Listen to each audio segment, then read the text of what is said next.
बिजली वाली जो केमिस्ट्री की आपने भी बात करी थी, इसलिए बिजली बिजली करने से कुछ नहीं होगा। अंजना जी थोड़ा सा सुनने का मादा रखिए, आप ज्ञान दे दीजिए राष्ट्र के नाम संदेश। बिल्कुल, राष्ट्र। मैं हूँ यासर मलिक। अगर आप पर्सनल होंगी तो मैं भी पर्सनल होंगी। अगर आपके अंदर दम है, अरे दम मत कीजिए, ये दम है, औकात है, दिखा दो, सुन लो। आई डोंट वॉन्ट योर ज्ञान, I don't want your 2 cent. और आप देख रहे हैं अपना YouTube चैनल YS3 न्यूज। अगर ट्रेड डील हो जाती तो मास्टर स्ट्रोक था, ट्रेड डील नहीं हुई तब भी मास्टर स्ट्रोक है। तो मीडिया तो जो कर रहा है आपका एक लाइन उठाकर ये जो ताता थैया चल रहा है ना ट्विटर पे, वो जो बब्बर शेर था वो तो मिमिया रहा है, वो तो म्याऊ म्याऊ कर रहा है, उसको तो दहाड़ना था।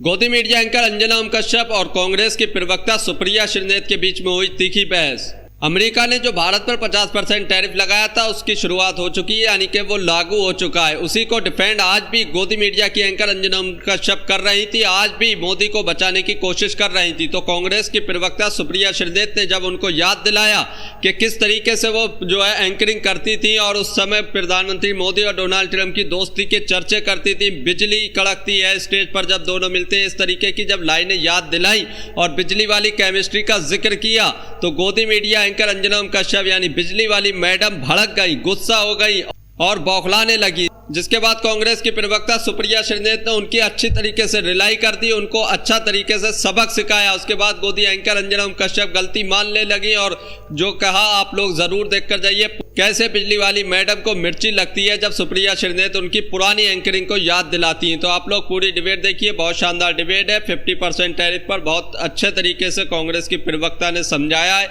और 50% टैरिफ पर भारत पर क्या असर पड़ने वाला है एक एक बात को डिटेल्स में समझाया है। तो पूरी डिबेट देखिए। मैन्युफैक्चरर्स की लागत घटेगी, यूएस में निर्यात होगा, घरेलू मार्केट मजबूत होगा, नए ब्रांड्स डेवलप होंगे, जेनरिक दवाएं यूरोप लैटिन अमेरिका में निर्यात बढ़ेगा, द्विपक्षीय व्यापार यूरोपीय मार्केट में डायमंड एक्सपोर्ट्स बढ़ेगा और उसके बाद से टेक्सटाइल 40 देशों में आउटरीच कार्यक्रम की योजना। क्या आपको नहीं लगता ये सब कारगर कदम है इस स्थिति में? अंजना जी, आपको, आपके दर्शकों को और मेरे फेलो पैनलिस्ट को सबसे पहले तो मेरा नमस्कार। मैं तो टैरिफ पे बात करना चाहती थी, लेकिन क्योंकि आपने सवाल पूछा डायरेक्ट मुझसे कि कांग्रेस का क्या स्टैंड है, कांग्रेस का स्टैंड स्वदेशी पर मोदी जी से ज्यादा है। और ये मैं पूरे अपने मनोविज्ञान से बोल रही हूं। ये पिक्चर है मोदी जी की, जिससे कि जनता समझे कि मोदी जी जो स्वदेशी की बात कर रहे हैं वो कितना स्वदेशी का पालन करते हैं। नरेंद्र मोदी जी जो मर्सिडीज की मैबैक गाड़ी में चलते हैं, जो घड़ी मोवाडो स्विट्जरलैंड की लगाते हैं, जो जूता केनिथ कोल अमेरिका का पहनते हैं, जो बोइंग अमेरिका के हवाई जहाज से चलते हैं, जो कपड़ा अरमानी का पहनते हैं, जो घड़ी वैसे मैंने बोला मोवाडो की लगाते हैं, जो पेन मोबला लगाते हैं, जो चश्मा बुल्गारी का लगाते हैं, जो इटालियन कंपनी है, वो स्वदेशी की जब बात करती है तो थोड़ी सी हंसी आती है। प्रधानमंत्री मोदी जी को जो वो समझा रहे हैं, पहले तो प्रैक्टिस करना चाहिए। प्रधानमंत्री मोदी जी को मोबला का पेन, मोवाडो की घड़ी, बुल्गारी का चश्मा, मेबैक की गाड़ी, बोइंग का हवाई जहाज, अरमानी के कपड़े त्याग देने चाहिए। सर्वप्रथम तो मैं ये कहना चाहती हूं, ये थोड़ा सीरियस डिबेट है और ये थोड़ा सीरियस मुद्दा है और इसको इसलिए समझना पड़ेगा। मैं 30 सेकंड आपकी इंडल्जेंस चाहती हूं बिना टोके हुए, जैसा कि भारतीय जनता पार्टी के प्रवक्ता के साथ हुआ। अंजना जी, समझना जरूरी है आज क्या हुआ। आज सुबह 9:30 बजे इंडियन स्टैंडर्ड टाइम पर हमारे 66% जो एक्सपोर्ट हम यूनाइटेड स्टेट्स को करते हैं उस पर 50% टैरिफ लग गया। उसमें जेम्स एंड ज्वेलरी है, उसमें टेक्सटाइल है, उसमें रेडीमेड गारमेंट्स है, उसमें मशीन्स है, मैकेनिकल इक्विपमेंट्स है, उसमें कार्स एंड स्पेयर पार्ट्स है, उसमें तमाम फर्नीचर है, बेडिंग है, मैट्रेसेस है, तमाम चीजें हैं। और उसके चलते हिंदुस्तान की जीडीपी को आज की तारीख में 2,17,000 करोड़ का नुकसान होगा। और यही नहीं अंजना जी, हिंदुस्तान का जो एक्सपोर्ट सरप्लस है, एक बात याद रखिएगा, हमारा यूएस के साथ एक्सपोर्ट सरप्लस है। हम यूएस को ज्यादा बेचते हैं, उनसे खरीदते कम है। हमारा यूएस के साथ टोटल ट्रेड करीब $87 बिलियन का था पिछले साल, वो घटकर $49 बिलियन पर आ जाएगा। इसका सीधा प्रभाव हमारे इन्वेस्टमेंट पर, हमारे एक्सपोर्ट पर, हमारी इकोनॉमी पर, हमारे निवेश पर, हमारे यहां की नौकरियों पर पड़ेगा। बिल्कुल आप बात करिए आत्मनिर्भरता की, आत्मनिर्भरता की बात तो पिछले 11 साल से हो रही है ना। और इसीलिए मैं एक लाइन कहना चाहती हूं, बिना कटाक्ष की ये लाइन है, जब फिसले तो हर हर गंगे, ऐसा नहीं हो सकता है। जब आप आज इकोनॉमिक ट्रबल आया है देश पर, आप स्वदेशी की बात करने लगिए। आपने कितना स्वदेशी को पुश किया, आपने कितना आत्मनिर्भर भारत को पुश किया पिछले 11 सालों में। मैन्युफैक्चरिंग जिसका शेयर 15.3% था वो 12.6% पर आ गया जीडीपी के। ये आपकी करनी है डेकेडल। असलियत यह है कि आपने पिछले 11 सालों में हिंदुस्तान की निर्भरता दुनिया पर बढ़ाई है। और यह मैं एक छोटे से आंकड़े के साथ बताना चाहती हूं। चीन की बात कर लेते हैं क्योंकि चीन इसका सबसे बड़ा बेनिफिशियरी होगा। चीन पर हमारी जो निर्भरता थी वो करीब करीब 100, चीन से हम निर्यात करते थे करीब $50 बिलियन का। आज हम निर्यात कर रहे हैं $114 बिलियन का। 11% इंपोर्ट हमारा पहले चीन से होता था 2014 में, आज वो बढ़कर 17% हो गया है। हमारा ट्रेड डेफिसिट बढ़ बढ़ के लगातार बढ़ता गया है। तो 11 साल में आत्मनिर्भरता कहां है? वो जो बब्बर शेर था वो तो मिमिया रहा है, वो तो म्याऊ म्याऊ कर रहा है, उसको तो दहाड़ना था, हमने नहीं दहड़वा पाए। असलियत यह हमें ग्लोबल वर्ल्ड में रहते हैं। और अंजना जी एक बात कह के मैं अपनी बात खत्म करती हूं। अगर आज मोदी जी ने कम टैरिफ पर ट्रेड डील कर ली होती तो इसको master stroke of foreign policy और कॉमर्स मिनिस्ट्री बताया जाता, मोदी जी के कई गुणगान होते। आज जब वो नहीं कर पाए तो गोल पोस्ट चेंज करके स्वदेशी की बात हो रही है। बिल्कुल स्वदेशी की बात करिए, लेकिन पहला स्वदेशी काम आप शुरू करिए। आप जिस टेलीप्रॉम्प्टर से पढ़ते हैं वो भी, मोदी जी जिस टेलीप्रॉम्प्टर से भाषण देते हैं वो भी विदेशी है। तो ये थोड़ा सा मुझे अतिशयोक्ति लगती है। और अंजना जी एक चीज का मुझे आज दुख है, मुझे दुख इस बात का है कि जब आपने मोदी जी की बाइट को दिखाया जहां पर उन्होंने बोला मुझे फर्क नहीं पड़ता किसका पैसा हो, उस बाइट में उन्होंने आगे कहा रुपया पैसा काला हो या गोरा हो, 2012 में मैं काला धन वापस लाऊंगा, 2016 में नोटबंदी लगा के सारा काला धन वापस आने वाला था, 2025 में पैसा गोरा हो या काला हो मुझे फर्क ही नहीं पड़ रहा। वाह मोदी जी वाह। प्रदीप भंडारी जी अब जवाब दीजिए, उसके बाद में बाकी दोनों मेहमानों के पास। ये बात मोदी जी की 3-4 बड़ी बातें जो उन्होंने उठाई हैं उसका जवाब दीजिए। और अभी खबर आ रही है, अपने दर्शकों को बताएं, कॉमर्स मिनिस्ट्री से, इस समय सिद्धार्थ जरावी से बात कर लूंगी। कॉमर्स मिनिस्ट्री की तरफ से सूत्रों के हवाले से जानकारी आई कि 200 देशों में वो टेक्सटाइल इंडस्ट्री के लिए आउटरीच करें, जिसमें Japan, European union, south Korea, UK शामिल होगा। पहले प्रदीप भंडारी जी उनकी तमाम बातों का जवाब दीजिए। देखिए, यही इकोनॉमिक थिंकिंग की वजह से कांग्रेस पार्टी ने देश को फ्रेजाइल 5 इकोनॉमी में छोड़ा था। इनको इनकी इकोनॉमिक थिंकिंग मुबारक। जो लोग 3 लाख का जूता पहने, जो मोजे पहनकर खेत के अंदर खेती करने जाए, जो क्लाउड 5 वाटर प्रूफ 20-20 हजार के जूते पहने, जिन्होंने देश के अंदर 70 साल राज करने के बाद में देश को मोबाइल इंपोर्टर बनाया, उनसे हमें नहीं चाहिए कोई भी ज्ञान ना नॉलेज। आज का फैक्ट यह है कि अगर मेड इन इंडिया प्रधानमंत्री मोदी जी का सक्सेसफुल नहीं हो रहा होता तो हिंदुस्तान दुनिया के अंदर मोबाइल फोन एक्सपोर्ट का और प्रोडक्शन का नंबर 2 स्थान नहीं होता। अगर आज की तारीख में मेड इन इंडिया नहीं सक्सेसफुल होता, मैन्युफैक्चरिंग नहीं सक्सेसफुल होती, तो एचएसबीसी पीएमआई इंडेक्स के हिसाब से 17.5 साल का सबसे ज्यादा रिकॉर्ड हाईएस्ट 59.2 पे नहीं पहुंचता। अगर हमारी पॉलिसी एक्सपोर्ट पे नहीं सक्सेसफुल होती तो कांग्रेस पार्टी के समय $30 बिलियन का एक्सपोर्ट था, आज $870 बिलियन का एक्सपोर्ट हो चुका है। अगर इनकी चाइना के प्रति नीति ठीक होती तो जब हम छोड़ के गए थे तो $2 बिलियन का गैप था, आज जब कांग्रेस पार्टी सत्ता के बाद गई तो $40 बिलियन का गैप हो गया। तो कांग्रेस पार्टी इन्फ्लेशन हो गया, फॉरेक्स रिजर्व्स हो गया, करंट अकाउंट डेफिसिट हो गया, सब में देश का बंटाधार करके गई थी। यह हार्ड फैक्ट है। मैं मूल प्रश्न पे आना चाहता हूं, क्या देश के किसानों को प्रोटेक्ट नहीं करना चाहिए? क्या देश के एमएसएमई को नहीं प्रोटेक्ट करना चाहिए? वो हमने किया है और ये देश का सामर्थ्य है। अंजना जी, आपने जैसे लाल बहादुर शास्त्री की समय की बात करी और आज के समय, ये देश को जब कांग्रेस पार्टी मजाक उड़ाती थी कि वैक्सीन के समय क्या होगा, क्या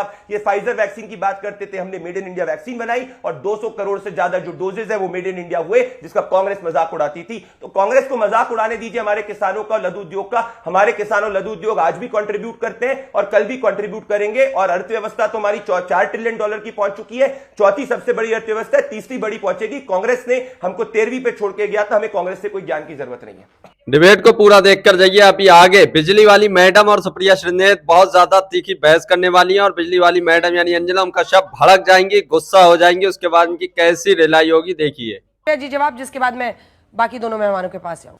सबसे पहले तो व्हाट्सएप का फर्रा पढ़ के नहीं आना चाहिए। 2014 में एक्सपोर्ट $465 बिलियन था, $40 बिलियन नहीं था। इकोनॉमी की थोड़ी समझ रखती हूं, इसलिए इकोनॉमी पर मुझसे बहस करने की बिना ज्ञान के और गलत आंकड़ों से कोशिश भी ना की जाए। अंजना जी, कितनी हंसी की बात है और कितनी बड़ी विडंबना है कि जिस दिन मोदी जी बात कर रहे हैं स्वदेशी की, उस दिन गवर्नमेंट ऑफ इंडिया ने गोल्डमैन सैक्स को अपॉइंट किया है 4 बैंकों में स्टेक सेल करने के लिए UCO bank, Indian overseas bank और ऐसे 2 और बैंक हैं। गोल्डमैन सैक्स को अपॉइंट किया गया, वो छोड़िए। अंजना जी, आपने ये जो खबर बताई सूत्रों के माध्यम से, मैं इस देश की नागरिक हूं। कांग्रेस बीजेपी तो देखिए होता रहेगा, मैं इस देश की नागरिक हूं। मेरे देश में आर्थिक संकट आया है, मेरे देश के उन क्षेत्रों में जहां पर करोड़ों लोग काम करते हैं। आज आप ही के चैनल पर मैंने देखा है, तिरुपुर से लेकर सूरत तक फैक्ट्रियां बंद हो रही हैं। आप ही के यहां मैंने न्यूज में देखा है ये। और अगर फैक्ट्री बंद हो रही है तो उसका असर लोगों पर पड़ेगा। क्या इस देश के प्रधानमंत्री को देश को संबोधित नहीं करना चाहिए? ये सूत्रों के माध्यम से सरकार, कभी डिफेंस मिनिस्ट्री के सूत्र बोलते हैं, कभी फॉरेन अफेयर्स मिनिस्ट्री के सूत्र बोलते हैं, कभी कॉमर्स मिनिस्ट्री के सूत्र बोलते हैं। अरे $87 बिलियन का एक्सपोर्ट करते हैं हम यूएस को, कहां से उसकी भरपाई होगी, मैं ये जानना चाहती हूं। और अंजना जी, एक बात यहां पर जरूर कहनी जरूरी है, आज हमारे एक्सपोर्ट का जो फायदा होगा वो किसको हो रहा है? वो पाकिस्तान जैसे देशों को, वियतनाम को, कंबोडिया को, इंडोनेशिया जैसे देशों को हो रहा है। असलियत यह है कि ऐसे प्रदीप जी, सिर्फ 2 लाइन का जवाब, आप सिर्फ 2 लाइन का जवाब को कोसिए और मैं भी 2 लाइन का जवाब अंजना जी के पास जाना है। एक मिनट, नहीं अंजना जी, सुन लीजिए, जल्दी पूरा कीजिए, जल्दी पूरा कीजिए सुप्रिया जी, एक मिनट। आप कितना भी ट्रंप को कोसिए, कर रही हूं, आप कितना भी ट्रंप को कोसिए, मैं आपसे 2 हाथ आगे कोसने को तैयार हूं। लेकिन असलियत यह है कि चाइना पर 30% का टैरिफ लगा है, हम पे 50% का लगा है। बांग्लादेश पर 35 पे लगा है, हम पर 50 का लगा है। पाकिस्तान पे 19 का लगा है, वियतनाम पे 19% टैरिफ, इंडोनेशिया पे 19% टैरिफ, और हम पर 50%। 2 ही देश हैं जिन पर 50% लगा है, ब्राजील पर और भारत पर। 44,000 करोड़ के आसपास था 2014-15 में, वो लगभग 1 लाख करोड़ से 1.25 लाख करोड़ से ऊपर हो गया है। ऐसे ही अगर आप स्वदेशी में देखें तो 140 करोड़ का उपभोक्ता बाजार है। एमएसएमई सेक्टर में एक जो नए सिरे से अब ये अगर स्वदेशी का मूवमेंट चल रहा है, लोगों में उछाल आता, आपको नहीं लगता ये सब पॉजिटिव इंडिकेटर्स हैं? और ये स्वदेशी की तरफ जो बढ़ा है मामला, खासतौर पर रक्षा के क्षेत्र में, फोन्स वगैरह के क्षेत्र में, ये एक लंबा प्रोसेस है जो हम लोग पिछले 11 साल से देख रहे हैं और वो जड़ पकड़ रहा है।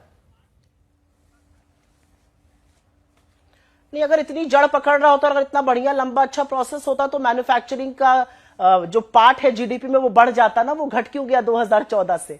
आंकड़े तो झूठ नहीं बोलते, ये मेरे आंकड़े तो है नहीं, ये तो गवर्नमेंट ऑफ इंडिया के आंकड़े हैं। 15.6 से घट के 12.3 पर आ गया। बब्बर शेर दहाड़ तो रहा नहीं है, ये तो आंकड़े गवर्नमेंट ऑफ इंडिया के। अगर सब कुछ इतना चंगा सी है तो मैन्युफैक्चरिंग के आंकड़े क्यों नहीं बढ़ रहे? मैं आपको बताती हूँ क्यों नहीं बढ़ रहे। क्योंकि जो मोबाइल फोन हम बना रहे हैं उसके लिए हम $23 बिलियन का इक्विपमेंट इंपोर्ट कर रहे हैं। जो हम पहले 2017 तक $3 बिलियन का करते थे, वो अब $23 बिलियन हो गया है। उस पर भी अभी चर्चा करेंगे। लेकिन अंजना जी, मैं मूल मुद्दे पर वापस आना चाहती हूं, और मूल मुद्दा है ये जो ट्रेड डील हुई है, इसका नफा और नुकसान। मैं कुछ सेक्टर्स का नाम ले लेती हूं और उसका फायदा किसको हो रहा है।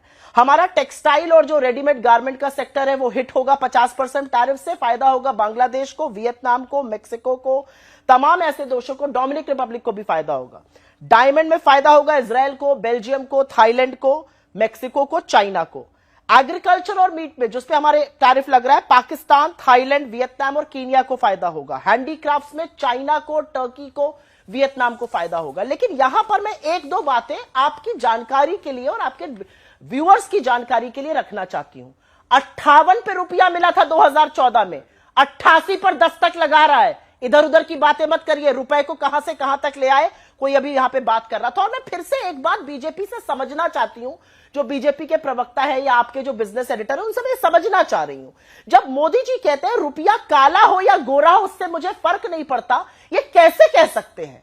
आप इसको समझाइए कि ये काली इकोनॉमी को या दुबई जैसी इकोनॉमी को कैसे प्रमोट कर सकते हैं। और एक छोटी सी बात मैं यहां पे कहना चाहती हूं अंजना जी, एक नेगोशिएटिंग टेबल पर रेप्यूटेशन होती है। हिंदुस्तान की एक साख रही है, हिंदुस्तान की एक रेप्यूटेशन रही है। हिंदुस्तान को डेवलपिंग नेशंस अपना मॉडल मानते थे, इंडस्ट्रियल प्रोडक्शन के चलते, कोऑपरेटिव सेक्टर के चलते, सोशल सेक्टर के चलते। आज कहां है हमारी साख? आज प्रधानमंत्री प्रदीप जी को भी दिखा दीजिए। कुछ कहते, कभी अमेरिका के आगे नतमस्तक, कभी चीन की शरण में। अरे नतमस्तक होते तो ट्रेड एग्रीमेंट हो जाता ना सुप्रिया जी। सुप्रिया जी, ट्रेड एग्रीमेंट हो जाता ना। अब 2 नाव की सवारी आप कैसे करेंगे? एक सेकंड, एक सवाल सुनिए। इतना गुस्सा ठीक नहीं है, सवाल सुनिए। एक सवाल सुनिए ना, एक सवाल, सिंपल सी बात है। अगर ट्रंप के दबाव में ये सीज फायर हुआ, मतलब इसमें तो बेसिक लॉजिक है, अगर उसके दबाव में ये हुआ तब तो हमको ट्रेड डील में बहुत अच्छा सा पास मिल जाना चाहिए था। अगर वो टैरिफ भी 50% लगा रहे तो जाहिर तौर पर भारत नहीं झुका ना। दोनों नाव की सवारी कैसे कीजिएगा? अरे अंजना जी, अब मेरी बात सुनिए। हाँ। अंजना जी देखिए, दो नाव की सवारी पर तो फिर मैं बिजली वाली जो केमिस्ट्री की आपने भी बात करी थी उस पर भी आऊंगी। उस केमिस्ट्री का क्या फायदा? और थी उस समय केमिस्ट्री, और थी उस समय केमिस्ट्री करके कुछ नहीं होगा। ये एक सच्चाई थी कि दोनों में केमिस्ट्री थी उस वक्त। जिस वक्त जो हालात रहते वैसे ही रिपोर्टिंग होती है, इसलिए बिजली करने से कुछ नहीं होगा। मेरे सवाल का जवाब दीजिए। क्या फायदा हुआ? हाँ। अगर आपको तू मैं पे ही उतरना है तो फिर अच्छे से कीजिए। जवाब दूंगी, बिजली करने से होगा। हाँ। अगर रिलेशन अच्छे थे और दोनों एक दूसरे के साथ इस तरह से मिलते थे तो उसकी चर्चा वैसे ही होती थी और उसी तरीके से बोला जाता। आपकी रिपोर्टिंग की लाइंस निकालूंगी ना तो आपको भी 100,000 लाइंस ऐसी मिल जाएंगी। अगर आप तू मैं करना चाहती हैं तो शुरू हो जाइए, आप भी बोलिए, हम भी आपको बोलेंगे। और ये जो ट्रोल आर्मी लेकर आप लोग सोचते हैं कि बिजली पे कुछ कर देंगे, उससे कुछ नहीं होगा। जिस वक्त जो परिस्थिति रहती है और जो एक वक्त पर दोनों के बीच में केमिस्ट्री दिखती थी, उस पर सबने लिखा, सबने बोला। एक लाइन उठाकर ये जो ताता थैया चल रहा है ना ट्विटर पे, इसको बंद कीजिए और टीवी पर उसको मत खींच के लाइए। मैं हमेशा ये कहती हूं, आपको जो सोशल मीडिया पे करना, आपकी ट्रोल आर्मी को वहां करते रहिए, टीवी पर मत लाइए, नहीं तो यहां पर आपको उसका जवाब मिलेगा। अब वापस इश्यू पर आते हैं। दो नावों की सवारी करना क्या ठीक है? आप एक तरफ कह रहे हैं कि सीज फायर में हम दब गए उनके सामने, दूसरी तरफ हम 50% हम पर टैरिफ लग रहा है, तो दोनों कैसे हो सकता है? आपसे शिकायत है अंजना जी, थोड़ा सा सुनने का मादा रखिए। आप ज्ञान दे दीजिए, राष्ट्र के नाम संदेश। बिल्कुल, राष्ट्र के नाम संदेश देंगे। अगर आप पर्सनल होइएगा तो मैं भी पर्सनल होंगी, अगर आप पर्सनल होंगी तो मैं भी पर्सनल होंगी, और मैं 100 बार पर्सनल होंगी। मैं आपको बता रही हूं अच्छे से। आप अगर सोच रही हैं कि आप अपनी ट्रोल आर्मी वाली लैंग्वेज यहां लेकर आएंगी तो फिर आपको सुनना पड़ेगा राष्ट्र के नाम संदेश। और अगर नहीं आप उस टॉपिक पर वापस आना चाहती हैं तो फिर हम लोग आगे बढ़ जाएंगे इस बहस में। हाँ, तो आप टॉपिक पे आइए, स्टिक टू द टॉपिक, नहीं तो मैं भी पर्सनल होंगी। Stick to the topic ma'am, stick to the topic ma'am, stick to the topic ma'am. जिस वक्त जो केमिस्ट्री थी उस केमिस्ट्री की बात हो रही थी और उस केमिस्ट्री पर सब बोल रहे थे। चलिए अब वापस टॉपिक पर आइए। तो आप मेरी बात सुनिए, अगर आपके अंदर दम अरे है तो दम मत कीजिए, ये कोई सड़क की लड़ाई नहीं है, ये सड़क की लड़ाई नहीं है कि दम है, औकात है, दिखा दो, सुन लो, ये सब सड़क की लड़ाई नहीं है। Please you representing a national party, I am representing a national channel. Topic पे रहते हैं, वही सब दोनों के लिए अच्छा रहेगा। आई डोंट वांट योर ज्ञान, I don't want your 2 sense. मत लीजिए, आई डोंट वांट, मत लीजिए, आपका फायदा भी नहीं होगा। मैं पूछूंगी, अगर ट्रेड फायदा बिल्कुल, जिस वक्त जो स्थिति थी उस पर रिपोर्टिंग की और उसी तरह से स्ट्रोक था, नहीं हुई तो मास्टर स्ट्रोक है। देश का मीडिया, तो बीच में मत बोलिए, अब आपको बोलना है बोलिए, जब आप मेरे बीच में बोलिए, मुझे बोलने दीजिए 2 सेकंड के लिए।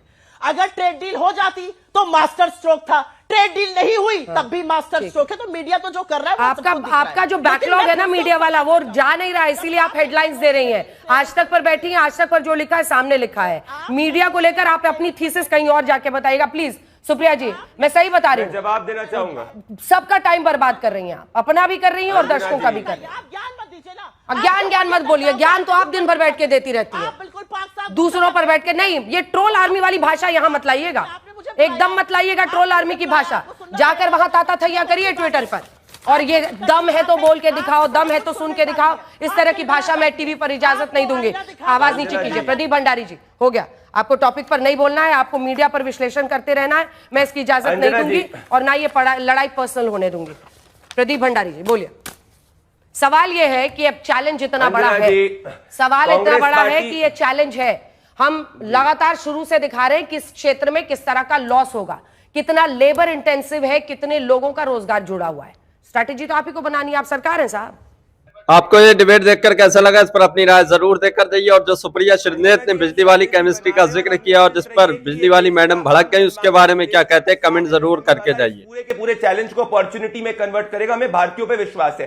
कांग्रेस पार्टी की सोच तो हिंदुस्तान को डेड इकोनॉमी बोलने वाली है। राहुल गांधी इकलौते ऐसे व्यक्ति है जो हिंदुस्तान की चौथी सबसे बड़ी अर्थव्यवस्था को डेड इकोनॉमी बोल रहे हैं। तो कांग्रेस की प्रवक्ता क्या तथ्यों की बात करेगी, क्योंकि इनके तथ्य तो हिंदुस्तान को डेड इकोनॉमी की बात करते हैं। आज हिंदुस्तान की स्थिति, हिंदुस्तान के आम जनमानस की वजह से आज डिजिटल भुगतान में भारत नंबर 1 है। आज सबसे तेज ग्रोथ रेट पे भारत आगे बढ़ रहा है। एआई टैलेंट ग्रोथ में भारत सबसे आगे है। जेनेरिक दवाओं में भारत सबसे बड़ा एक्सपोर्टर है। हीरो में भारत सबसे बड़ा एक्सपोर्टर है। दालों का प्रोडक्शन भारत में नंबर 1 है। मिल्क प्रोडक्शन में भारत नंबर 1 है। नारियल प्रोडक्शन में भारत नंबर 1 है। स्मार्टफोन प्रोडक्शन में भारत दुनिया में में दूसरे सबसे नंबर बड़े स्थान पे।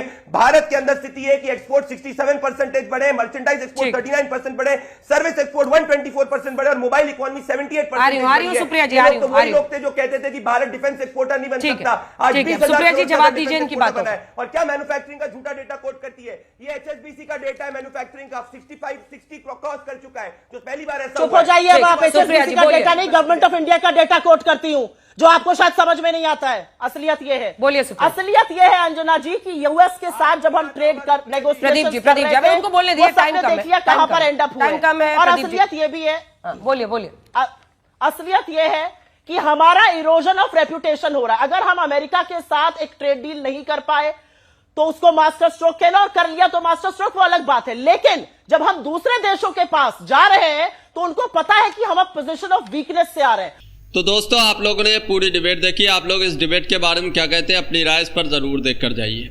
आप लोगों ने देखा होगा कि आज के दौर में भी गोदी मीडिया एंकर जो भारत के ऊपर 50% टैरिफ अमेरिका के राष्ट्रपति डोनाल्ड ट्रंप ने लगाया है, उसको डिफेंड करने पर कोई भी कसर नहीं छोड़ रही हैं।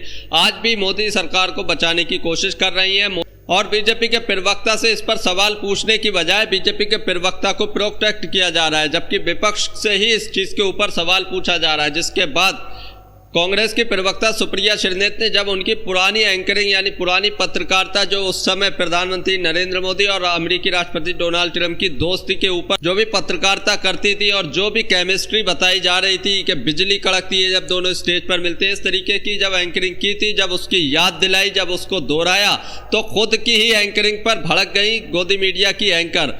तो इनको भी पता है किस तरीके से पत्रकारिता करती है। जब इनकी पुरानी बातें को याद दिलाता है तो इनको खुद अच्छी नहीं लगती, तो जनता को क्या अच्छी लगेंगी। आप लोग इस पर क्या कहते हैं, कमेंट जरूर करके जाइए।